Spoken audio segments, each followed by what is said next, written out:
ምንድነው ወንድም ጥላ ምንድነው ሲጀመር ተሸንፎ መጀመር ሞራል ነው የሚሆን በቃ ጠንከረ ወደ ሊጉ እንድትገባ ነው የሚያደርግ ሬክስሃም ዩናይትድን በሴቶቹ ነው ባይዘይ በሴቶቹ ነው ብዙ ሰው አሁን ወንድ ነው ምናምን ብሎ ሊሳሳት ይችላል አይደለም እኔ ማንንም አላውቅም አሁን ዛሬ ያዩዋቸው ስሙ ነው ዩናይትድ እንጂ ውመንስ ዩናይትድ ሚለው ተቀንሶ ነው በሬክስሃም አንድ ለባዶ ያው እንዳልኩት ነው ግን የመጀመሪያ ጨዋታ ሞራል ነው የሚሆነው ሞራል ወደፊት ጠንክረ እንድትል ነው የሚሆነው አረኒ ራሱ ፈራ እኔ እንዴት ሆነ ይሆን ቀጣይ ተቀማላችሁ ሺሻ ትስባላችሁ ምርቃናም ትሰብራላችሁ ክረምቱን ፑል ቤት ያሳለፋችሁ ስትንዘላዘሉ ምን እየሰራ ነበር ኳስ መጫወት አይደል ስራ ጠፋብህ ሁሌ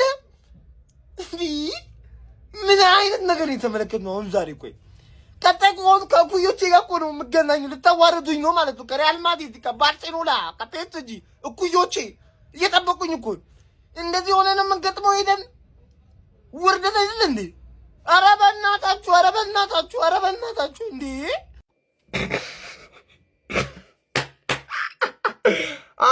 አረ በእግዚአብሔር ሬክሳም የተባለ ቲም ያሸንፋችኋል እናንተ እና ኧረ ተደበቁ በእግዚአብሔር ስም እንዴ ምን ሆናችሁ ነው ይሁን ማውንት አለ ምናምን አዲስ ፈራሚዎቻችሁ ምናምን ዮሮ በሽተኛው ዮሮ አለ እምቤሞ አለ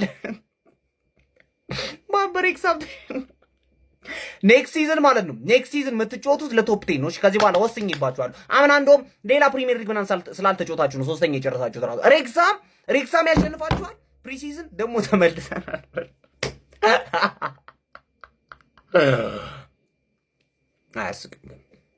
አያስቅም ስለኔ ወዳጆቼ ናችሁ ገና ሳይጀምር ሲዝኑ ማብሸቅ አልፈልግም አያስቅ ተናድጃለሁ እኔ በጣም አንድሬ ሳንቶስ በዩናይትድ ማሊያ እንግዲህ የመጀመሪያው ጨዋታውን ማድረግ ችሏል 45 ደቂቃ የመጀመሪያውን አጋማሽ ነው መጫወት ይቻለው ከነበሩት ተጫዋቾች የተሻለ ሬቲንግ የተሰጠው ተጫዋች ነው የሜሰን ማውንትና የሱን እንቅስቃሴ በጣም አሪፍ ነበር ተመችቶኝ ነበር መሃል ላይ የነበራቸው እንቅስቃሴ በጣም አሪፍ ነበር ሳንቶስም ከተከላካዮቹ ጋር የሚያደርጋቸው ነገሮች ወደፊት ሜዳው እንቅስቃሴ በጣም አሪፍ ነው ከቲሙ ጋር ገና ሲላመድ ደግሞ ጥሩ ነገር እንመለከታለን ብዬ አስባለሁና እንደ መጀመሪያው ጨዋታ ከዛ ቲሙን ደግሞ ብዙም እንዳልቆየ ሰው አሪፍ እንቅስቃሴ አድርጓል ብዬ አስባለሁና ምን አያችሁበት ጨዋታውን የተመለከታችሁ ሰዎች ኮሜንት ላይ አስቀምጡልኝ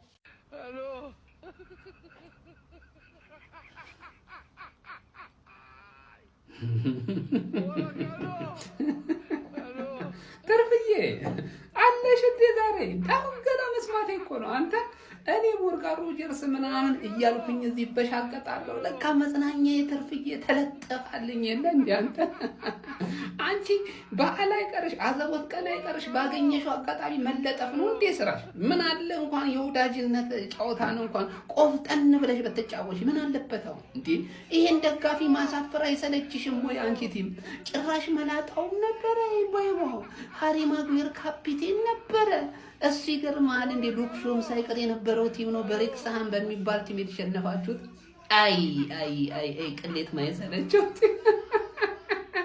ለማንኛውም ያርዘናል የማደባወቅ ያለበት ነገር እኛ በጣም ከደበረን ማለት ነው ምንዝናናው በትርፍዬ እንደሆነ እንዳትረሱ ዩናይትዳውያን ከፋችሁ እንዴ ይውል እንድች ብሎ እንዳይከፋችሁ ይሄ አባት ይውል የፕሪሲዝን ጨዋታ ነው እኔ በፕሪሲዝን ጨዋታ በአቋም መለኪያ ጨዋታ ተሸነፍኩ ብሎ የሚከፋው የሚደብረው ደጋፊ ካለ እኔ ለእናንተ ምን ማለት እንዳለብኝ አላውቅም በእውነት ነው የምላችሁ ሰክሱ እንዳይደብራችሁ ግን አንዳንድ ክለብ እና ጅሬ ክለብ ደጋፊ ቋጣሪዎች ግን ተያይተናል አንተ በፕሪሲዝን ሰው እንዴት በፕሪሲዝን ተቆጠራላችሁ በእውነት ነው የምላችሁ እኮ እኮ በቃ የመቋጠር መንፈስ በቃ ናፈቃችሁ ዩናይትድ ላይ መቋጠር ይሄው ተሳካላችሁ እንኳን ደስ ያላችሁ እንዴ ማርያምን አይሰክሱ እንዴ ደስ አይልም እኔ ተያይተናል ችግር የለውም ያገናኘን ፕሪሲዝን ላይ ግን አይቋጠርም ሰክሱ ማርያምን እኔ ግን ይወላችሁ እንትና ዚርክዚ እኔ እንደው ለመሸጥ ካሰቡ እንደው ገዢ እንዳናጣ እየፈራው ነው በእውነቴ ነው የምላችሁ እንደዚህ አይነት ተቋሙ ብቻ ይመቻችሁ እንዳይከፋችሁ እና ጅሬ ቋጣሪ ግን ታይተናል ከመምጣትሽ መበጣጣስሽ አለ ከወልዋሉ አዲግራት ጋርማ እንዲሆነን ከሌላው ጋር እኮ ማሰብ እኮ ነው ደግሞ እንዳደገኝ አምላክ ዛሬ ዩናይትድ ሲጫወት ላይ ነው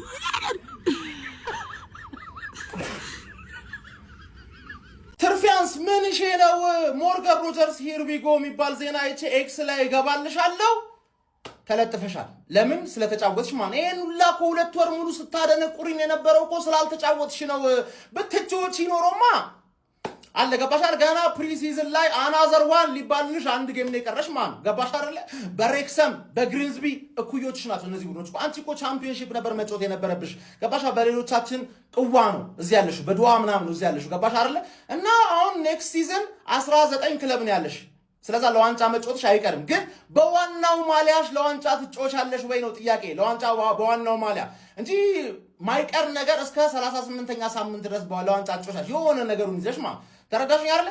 በዋና ክለብሽ ለዋንጫ ትጫወቻለሽ። ጸጉር ማስቆረጥ ማይችል እኮ የወደቀ ክለብ ነው ያለሽ። ባንቺ ነው ምጽናናው፣ ባንቺ ነው ምጽናና። አባት ውሽ ደስ ነው የሚለኝ። አሁን ደግሞ አዲሱ ሲዝን ላይ ደስ የሚለው እንደ ድሮ በሳምንት አንዴ አይደለም ምጮሽ፣ ሰኞ አይደለም ምጮሽ። አሁን በሳምንት 2 ነው ምጮሽ። which means በሳምንት 2 ስትቃጠይ ያለው ማን ምን አለበት በየቀኑ ባጫውሽ፣ በቃ በየቀኑ እንድታሪ 2 ወር ዋንጫ እኛ በልተን አንቺ ከማንም የበለጠ አወራሽ አደነቆርሽን። ቻምፕ ቅር እንዳይልህ ገባረጭ ቅር እንዳይልህ ሁሌ የምትቀልድበት ሰው አለልህ። 15ኛ ምናምን የሚጨርስ ትርፊያንስ ባክቱ 15 ኔክስት ሲዝን እመነኝ ነው የምልህ። ብሩኖ ፈርናንዴዝ ኤፍሲ። እንግዲህ ጀማው በመጀመሪያው የፕሪሲዝን ጨዋታ ዩናይትድ በሬክሰም ተሸንፎ ሰው አፍከቶናል። ያላችሁ የመጀመሪያውን ሀፍ የገባ ነው እንደዚህ በዚህ በምታዩት አሰላለፍ ነበር። ዘርክዚ አይረባ ዘርክዚ የሚረባ አይነት አይደለም። ከረፍት በኋላ ግን ካሪክ ኦልሞስት 9 ወር 10 ተጫዋቾችን ቀይሮ እንዳለ አዳዲስ ልጆች ናቸው፣ ግን ተስፋ ያላቸው ልጆች ናቸው። አሪፍ ከረፍት በፊት ከነበረው ጨዋታ ከረፍት በኋላ ያየነው የልጆቹ ጨዋታ ደስ ይላል በጣም። ኳስ በከንፍ ግን የመሃል ተጫዋች እንደሌለን ያየንበት ጨዋታ ነው። ገብቷል። በቃ የመሃል ብሩኖ ያለ ብሩኖ ይሄ ቡድን ያለ ብሩኖ ፈንክሽን እንደማያደርግ ያየሁበት ጨዋታ ነው። አንድ ኳስ በመሃል አላለፈም ነው ብላችሁ በቃ የሆነ ቁጥሩ ስታቱን ገብታችሁት በቃ ምንም ድክም ያለ ሾቶን ታርጌት የሆነ 2 ምናምን ያለው ከረፍት በኋላ ብቻ ግን ይሁን። ግን አሁንም ማለት ነው የመሃል ተጫዋች ችግራችንን ክሬተር ካልፈጠረን ዋጋ የለንም። ፕሪሚየር ሊጉ በጣም ነው የሚያዝገን። ወሳኝ 8 ቁጥር ያስፈልገናል። ወሳኝ አሁን ሰሞኑን በሙሉ ዩናይትድ ኤዲተሮችን ያቸው ዝም ብለን ማንቸስተር ዩናይትድ ለምን በኮየ ፈቻ አይሸነፍም ብራንድ ነው የሚል እንደዚህ ነው። እግዚአብሔር ለብሬ ነው ዩናይትድ በትንሽ ነገር ሲሸነፍ ብራንድ ነው ምናምን። አሁን ዝም ብለን ስማቸው የምሬ ነው። በተለይ ፌስለስ ፊታቸውን የማያሳዩ ሰዎች የሚለጥፉት ነው ዝም ብለን። ወንድሜ ብራንድ የቦቲ ብቻ ነው የማውቅ የምሬ ነው። ብራንድ እኔ ሰርተ ስታሳይ ነው ብራንድ ማለት። ስትለጠፍ በቀበሌ ድር ሰብሳቢ ስትሸንፍ ማየት ግን ለኔ ብራንድ ሳይሆን በረዶ ነው።